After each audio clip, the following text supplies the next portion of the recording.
ఏమంటివి జాతిని మన సూతపుత్ర కింద నిలువ అర్హత లేదందువా? ఎంత మాట! ఇది ఛాత్ర పరీక్ష కాని క్షత్రియ పరీక్ష కాదే. కాకూడదు. ఇది కుల పరీక్ష ఎందువా? నీ తండ్రి భరద్వాజుని జన్మమెట్టింది. అతి చుకుప్సాకరమైన నీ సంభవం ఎట్టిది. మట్టి కుండలో పుట్టింది కదా. నీది ఏ కులము? ఇంత ఏల అస్మత్పితామహుడు గురుకుల వృద్ధుడైన ఈ శాంతనవుడు శివసముద్రుల భార్య గంగా గర్భమున జరించలేదా? ఈయనదే కులము. నాతో చెప్పిందివేమయ్యా? మా వంశములకు మూల పురుషుడైన వశిష్ఠుడు దేవవేశ్వకు ఊర్వశీ పుత్రుడు కాడా?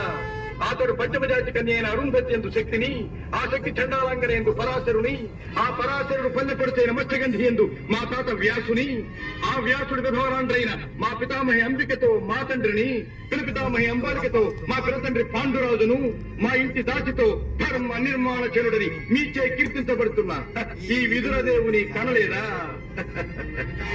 సందర్భావసరములను బట్టి క్షేత్రబీజ ప్రాధాన్యములతో శంకరమైన మా గురువంశము ఏనాడో కులహీనమైనది కాగా నేడు కులము అను వ్యర్థవాదమిందులకు